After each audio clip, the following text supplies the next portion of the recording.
کیونکہ انہیں پتہ چلا تو لازماً ملازموں کو پتہ لگ جائے گا۔ اب اگر تم ایسا کر سکتی ہو تو ٹھیک ہے، ورنہ پھر جو ہوگا قسمت کی بات ہے، عمران نے کہا۔ اوہ، اگر اتنی سی بات سے ڈیڈی کی جان بچ سکتی ہے تو میں ضرور ایسا کروں گی۔ مجھے ڈیڈی کی عادت کا پتہ ہے، وہ اپنی خاص چیزیں اپنی خوابگاہ کے خفیہ سیف میں رکھتے ہیں اور میں وہاں سے اسے خاموشی سے حاصل کر سکتی ہوں۔ مجھے اس سیف کے کوڈ نمبر معلوم ہے، کلثوم نے جواب دیا۔ اوہ، پھر تو واقعی خطرہ یقینی طور پر ٹل سکتا ہے۔ تم انہیں وہاں سے حاصل کرو، صرف ایک رات کے لیے، صبح بے شک واپس رکھ دینا، اس طرح ڈاکٹر صاحب کو بھی پتہ نہ چلے گا اور ان کی جان بھی بچ جائے گی، عمران نے جواب دیا۔ لیکن میں انہیں رات کس کے پاس رکھوں؟ میں ایسی خطرناک چیز اپنے پاس نہیں رکھ سکتی، کلثوم نے کہا۔ یہ کوئی مسئلہ نہیں ہے، تم انہیں سپرنٹینڈنٹ فیاض کی تحویل میں دے دو، یہ انتہائی ذمہ دار آدمی ہے، اس کی بخوبی حفاظت کر سکتا ہے، صبح واپس لے کر سیف میں رکھ دینا۔ عمران نے تجویز پیش کی، اسے جان بوجھ کر اپنا نام نہ لیا تھا تاکہ کلثوم بے دق نہ جائے۔ بالکل ٹھیک، فیاض بھائی پر مجھے اعتماد ہے، یہ اس کی حفاظت بخوبی کر سکتے ہیں۔ میں ابھی جاتی ہوں، کلثوم نے کہا اور اٹھ کر تیزی سے دروازے کی طرف بڑھ گئی۔ اصل بات کیا ہے، تم کلثوم کو تو چکر دے سکتے ہو، مجھے نہیں، تمہاری ساری کہانی سرے سے غلط ہے، کلثوم کے جانے کے بعد سپر فیاض نے سخت اور تیز لہجے میں کہا۔ ظاہر ہے جورو کو تو چکر دیا جا سکتا ہے، جورو کے بھائی کو تو نہیں، عمران نے مسکراتے ہوئے کہا۔ بکواس مت کرو، سیدھی طرح بتاؤ کہ تم نے یہ کاغذات اڑانے کے لیے کلثوم کو کیوں چکر دیا ہے، فیاض نے ہونٹ کاٹتے ہوئے کہا۔ وہی خیال کی گہرائی کھودنے والا مسئلہ ہے فیاض، میں دراصل وہ کتبہ اور اس کا نقشہ دیکھنا چاہتا ہوں، بس اس سے زیادہ نہیں پوچھنا، بعد میں تفصیل سے بات کر لیں گے، عمران نے سنجیدہ لہجے میں کہا اور فیاض نے سر ہلا دیا۔ تقریباً 15 منٹ بعد ہی کلثوم واپس دروازہ کھول کر اندر آئی۔ اس کا چہرہ بتا رہا تھا کہ وہ کامیاب لوٹی ہے۔ میں نے وہ اڑا لیے ہیں، یہ دیکھو، اس لفافے میں ہیں، میں نے چیک کر لیا ہے، ڈیڈی میٹنگ میں گئے ہوئے ہیں، اس لیے آسانی سے بات بن گئی۔ فیاض بھائی پلیز، اب یہ لفافہ تم رکھو، میں صبح سویرے ہی تم سے لے لوں گی، کلثوم نے لفافہ فیاض کی طرف بڑھاتے ہوئے کہا اور فیاض نے خاموشی سے لفافہ لے کر اپنے کوٹ کی اندرونی جیب میں رکھ لیا۔ عمران لاتعلقی کے سے انداز میں بیٹھا رہا، اس نے لفافے میں کوئی دلچسپی نہ لی۔ بس ٹھیک ہے، اب تم بے فکر ہو کر جاؤ، تم نے واقعی اپنے ڈیڈی کی زندگی بچا لی ہے، عمران نے سر ہلاتے ہوئے کہا۔ لیکن کس طرح؟ مجرم تو یہی سمجھیں گے کہ لفافہ ڈیڈی کی تحویل میں ہے، کلثوم نے ہونٹ کاٹتے ہوئے کہا اور عمران دل ہی دل میں مسکرا دیا۔ اس کی ساری کہانی میں یہی بہت بڑا خلا تھا، لیکن کلثوم نے اپنے باپ کی جان کے خطرے کے پیش نظر اس پر غور نہ کیا تھا۔ لیکن اب عمران کے اطمینان دلانے پر اس کے ذہن نے کام کرنا شروع کر دیا تھا۔ مجرم اب اتنے عقل مند نہیں ہیں جتنی عقل تمہارے پاس ہے، تمہارے ڈیڈی کے آنے سے قبل ہی انہیں معلوم ہو جائے گا کہ سیف میں لفافہ موجود نہیں ہے۔ مجرموں کا آدمی سیف کی تلاشی لے کر انہیں اطلاع دے دے گا، اس طرح وہ یہی سمجھیں گے کہ ڈاکٹر عمر عبدال ایسے کاغذات گھر نہیں لائے بلکہ وہیں دفتر میں چھوڑ آئے ہیں، اس لیے وہ یہاں حملہ نہ کریں گے، عمران نے منہ بناتے ہوئے کہا اور کلثوم نے اطمینان کا ایک طویل سانس لیا۔ اوہ اوہ، تو یہاں تک بات ہو سکتی ہے، ایسا ملازم تو انتہائی خطرناک ہے، ہمیں اسے پکڑنا چاہیے، کلثوم نے کہا۔ بالکل، لیکن فوری خطرہ تو ٹل گیا، اب تم اطمینان سے ان کو چیک کرتے رہنا، لازماً وہ پکڑا جائے گا، عمران نے کہا اور کلثوم نے سر ہلا دیا۔ اور سنو، تم یہاں زیادہ دیر مت رکو ورنہ اس ملازم کو شک پڑ جائے گا، تم نارمل انداز میں رہو جیسے کچھ ہوا ہی نہیں، عمران نے اسے سمجھایا اور کلثوم ایک جھٹکے سے اٹھ کھڑی ہوئی۔ ٹھیک ہے، میں صبح سویرے لفافہ لے لوں گی، میں اب چلتی ہوں، کلثوم نے کہا اور تیزی سے واپس دروازے کی طرف بڑھ گئی۔ مجھے بعض اوقات واقعی حیرت ہوتی ہے کہ تم لوگوں کو کس طرح اپنی مرضی سے ڈیل کر لیتے ہو، یہ کلثوم ویسے تو بڑی عقل مند بنتی ہے، لیکن اب دیکھو کٹ پتلی کی طرح تمہارے اشاروں پر ناچ رہی ہے، کلثوم کے جانے کے بعد فیاض نے ہنستے ہوئے کہا۔ تمہیں مفت میں ایک گر ہاتھ لگ گیا ہے، عورتوں کو ڈیل کرنے کا ایک ہی طریقہ ہے، انہیں ان کے میکے کے بارے میں خوف دلا دو، تیر کی طرح تمہارے اشارے پر چلیں گی، بے شک سلمہ بھابھی پر بھی آزما لینا، عمران نے کہا اور فیاض بے اختیار ہنس پڑا۔ وہ کلثوم کی طرح جذباتی نہیں ہے کہ اتنی سی بات سے خوفزدہ ہو جائے گی، الٹا میرا ہی ناطقہ بند ہو جائے گا، فیاض نے کہا۔ جو چیز پہلے سے بند ہو اسے اور کیا بند کرنا، بہرحال اٹھ کر دروازہ لاک کرو اور لفافہ مجھے دو، عمران نے کہا اور فیاض سر ہلاتا ہوا اٹھا اور دروازے کی طرف بڑھ گیا۔ عمران نے اٹھ کر اپنا بریف کیس کھولا اور اس کے خفیہ خانے سے ایک جدید پولرائڈ کیمرہ نکالا اور اس نے لفافے میں موجود کاغذ باہر نکال کر ان کے فوٹو بنانا شروع کر دیے۔ پولرائڈ کیمرے کی وجہ سے فوٹو فوری طور پر تیار ہو گئے۔ عمران نے انہیں اٹھا کر غور سے دیکھا اور پھر مطمئن ہو کر اس نے اصل کاغذات واپس لفافے میں ڈالے اور لفافہ فیاض کے حوالے کر دیا۔ لو یہ سنبھالو اور اپنے کمرے میں جا کر اطمینان سے سو جاؤ، عمران نے مسکراتے ہوئے کہا۔ ان فوٹوؤں سے تم کیا حاصل کرنا چاہتے تھے؟ فیاض نے لفافہ لے کر واپس جیب میں ڈالتے ہوئے کہا۔ صرف ثبوت، تاکہ ڈیڈی کو مطمئن کیا جا سکے، ورنہ تم دیکھ رہے ہو یہ زبان اور یہ نقشہ ہم ساری عمر بھی سر کھپاتے رہیں تو ہمارے پلے نہیں پڑ سکتی۔ عمران نے فوٹو اور کیمرہ واپس بریف کیس میں رکھتے ہوئے مسکرا کر کہا۔ لیکن تم تو کہہ رہے تھے، فیاض نے ہونٹ بھینچتے ہوئے کہا۔ جو کچھ میں کہہ رہا تھا اسے بھول جاؤ، میں کل صبح واپس جا رہا ہوں۔ جب تم مجھ پر ایک سادہ کاغذ کے ٹکڑے کا بھی اعتبار نہیں کرتے تو مجھے کیا ضرورت پڑی ہے خواہ مخواہ سر کھپانے کی؟ میری بلا سے مصری حکومت کو کوئی نوادرات ملتے ہیں یا چوروں کو؟ عمران نے منہ بناتے ہوئے جواب دیا۔ سادہ کاغذ کے ٹکڑے سے اس کا مطلب چیک تھا۔ سنو، میں تمہیں یقین دلاتا ہوں کہ اب میرے پاس بڑی رقمیں نہیں رہیں، فیاض نے ہونٹ بھینچتے ہوئے کہا۔ کوئی بات نہیں، ڈیڈی خود ہی چھوٹی رقموں کو بڑی بنا لیں گے، وہ ایسے کاموں میں ماہر ہیں۔ آخر تم اسسٹنٹ سب انسپیکٹر ہی تو بھرتی ہوئے تھے، ڈیڈی نے تمہیں بڑا بناتے ہوئے سپرنٹینڈنٹ بنا دیا، عمران نے خشک لہجے میں کہا۔ تم آخر مجھے کیوں بلیک میل کرتے ہو؟ کیا پورے پاک ایشیا میں تمہیں میں ہی نظر آتا ہوں؟ فیاض نے بری طرح جھنجھلائے ہوئے لہجے میں کہا۔ تم نے سلمہ بھابھی کو آج تک تنخواہ کے علاوہ کچھ دیا ہے؟ تنخواہ میں سے بھی اپنے خرچے کے پیسے کاٹ لیتے ہو، پھر تمہاری مختلف بینکوں میں پھیلتی ہوئی یہ چھوٹی بڑی رقمیں آخر کس کے کام آئیں گی؟ میں تو سوچ رہا ہوں کہ پاک ایشیا میں تمہارے نام پر ایک بہت بڑا خیراتی ہسپتال کھلوا دوں، اتنا بڑا کہ تمہارے سارے بینک بیلنس خالی ہو جائیں۔ واہ، کتنا لطف آئے گا جب 4-5 کروڑ روپے سے فیاض خیراتی ہسپتال کھلے گا، آخر وہ بھی تمہاری کام آئے گا۔ ایک روز تمہیں بھی تو ہسپتال کی ضرورت پڑ سکتی ہے۔ یہاں سے واپسی پر میں ڈیڈی سے اس آئیڈیا پر ڈسکس کر لوں گا، انہیں واقعی بڑی خوشی ہوگی کہ ان کے ایک ماتحت کے نام پر اتنا بڑا ہسپتال کھل رہا ہے۔ اس کا افتتاح سلمہ بھابھی سے کراؤں گا، کیا خیال ہے؟ عمران نے مسکرا کر کہا۔ اوہ، تو مجھے کلاش کر کے چھوڑو گے؟ ایک تو خدا جانے تمہیں پتہ کیسے چل جاتا ہے، لاکھ چھپاؤ لیکن شیطان کی نظروں سے کوئی چیز چھپی ہی نہیں رہتی۔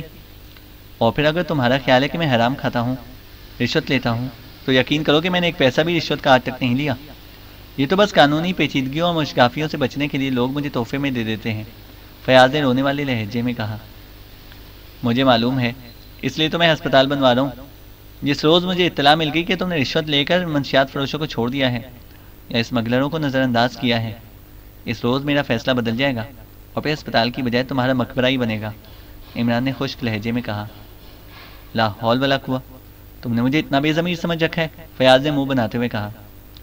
اس لیے تو ہسپتال کی تجویز سوچی ہے، ثواب کا ثواب اور شہرت کی شہرت، عمران نے مسکراتے ہوئے کہا۔ مجھے ضرورت نہیں ہے اپنے نام پر ہسپتال کھلوانے کی، سمجھے؟ فیاض نے تنگ آ کر کہا۔ چلو، سلمہ بھابھی کے نام پر کھلوا دوں گا، تمہارے بچوں کے نام پر۔ آخر دیکھو، تمہاری رقم بینکوں میں پڑی سڑ رہی ہے، کسی کے کام ہی آ جائے گی، عمران نے کہا۔ کیا تم واقعی سنجیدہ ہو؟ فیاض نے اس بار قدرے خوفزدہ لہجے میں کہا، کیونکہ اسے معلوم تھا کہ اگر عمران واقعی اس بات پر سنجیدہ ہو گیا تو پھر اسے خودکشی ہی کرنی پڑے گی۔ میرے سنجیدہ نا سنجیدہ ہونے سے کیا ہوتا ہے؟ میں تو صرف ڈیڈی کے سامنے تجویز رکھ دوں گا اور ساتھ ہی سارے بینک اکاؤنٹس کی تفصیل بھی۔ اس کے بعد ڈیڈی جانے اور تم جانو، چاہے وہ ہسپتال بنوائیں یا مقبرہ، یہ افسر ماتحت کا آپس کا مسئلہ ہے، عمران نے جواب دیا۔ فیاض نے بری طرح ہونٹ کاٹتے ہوئے کوٹ کی اندرونی جیب میں ہاتھ ڈال کر بٹوا نکالا اور پھر اس نے ایک چھوٹے سے خانے سے چیک بک نکال کر اس نے اس طرح ایک چیک پھاڑا جیسے عمران کی جسم کے ٹکڑے کر رہا ہو، اور قلم نکال کر اس پر رقم بھری اور پھر نیچے دستخط کر کے اس نے چیک عمران کی طرف اچھال دیا۔ لو مرو، مجھے معلوم ہے کہ تم باز نہیں آؤ گے، فیاض نے کاٹ کھانے والے لہجے میں کہا۔ عمران نے چیک جھپٹا، اس پر درج رقم دیکھی، صرف 1 لاکھ، صرف، یعنی کہ صرف، عمران نے برا سا منہ بناتے ہوئے کہا، لیکن اسے چیک کو جیب میں ڈال لیا۔ اب مزید بکواس کی تو سر توڑ دوں گا، فیاض نے بری طرح جھلائے ہوئے لہجے میں کہا۔ بے شک توڑ دو، تمہارے سر میں ہے ہی کیا جو توڑنے سے باہر آ جائے گا، عمران نے مسکراتے ہوئے جواب دیا اور فیاض ہونٹ کاٹ کر رہ گیا۔ اب بتاؤ کہ کاغذات سے تم کیا فائدہ اٹھانا چاہتے ہو، فیاض نے کہا۔ بینک میں دے کر رقم نکلواؤں گا، اور کیا کروں گا، عمران نے منہ بناتے ہوئے کہا۔ سنو، اب اگر تم نے مجھے کریڈٹ نہ دیا تو میں واقعی تمہیں گولی مار دوں گا، فیاض نے انتہائی غصیلے لہجے میں کہا۔ کریڈٹ جتنا مرضی آئے لے لو، میرے بینک میں میرا کھاتہ ہمیشہ ڈیبٹ پر ہی چلتا ہے، عمران نے مسکراتے ہوئے کہا اور اٹھ کھڑا ہوا۔ اب کہاں جا رہے ہو، فیاض نے چونک کر کہا۔ فکر نہ کرو، اس ملک کے کسی بینک میں میرا اکاؤنٹ نہیں ہے، اس لیے تمہارا چیک واپسی پر ہی کیش ہوگا، کچھ اور انٹرسٹ بڑھ جائے گا۔ تب تک فی الحال تو میں سریا کے لیے کسی تحفے کے انتخاب کے لیے جا رہا ہوں، عمران نے کہا۔ میں بھی تمہارے ساتھ چلتا ہوں، فیاض نے یقین نہ کرنے والے لہجے میں کہا۔ وہ کلثوم تمہیں گولی مار دے گی، سمجھے؟ تم ڈاکٹر عمر عبدال کا اتنا بڑا علاج لے کر کوٹھی سے فرار ہونا چاہتے ہو؟ عمران نے کہا، اور فیاض طویل سانس لے کر رہ گیا۔ واقعی وہ باہر نہ جا سکتا تھا، ورنہ کلثوم اس کی جان کو آ جاتی۔ عمران نے مسکراتے ہوئے دروازہ کھولا اور گیسٹ روم سے باہر نکل گیا۔ چینل کو سبسکرائب کریں اور بیل آئیکن کو پریس کریں تاکہ ہماری ہر اپڈیٹ آپ کو بر وقت مل سکے۔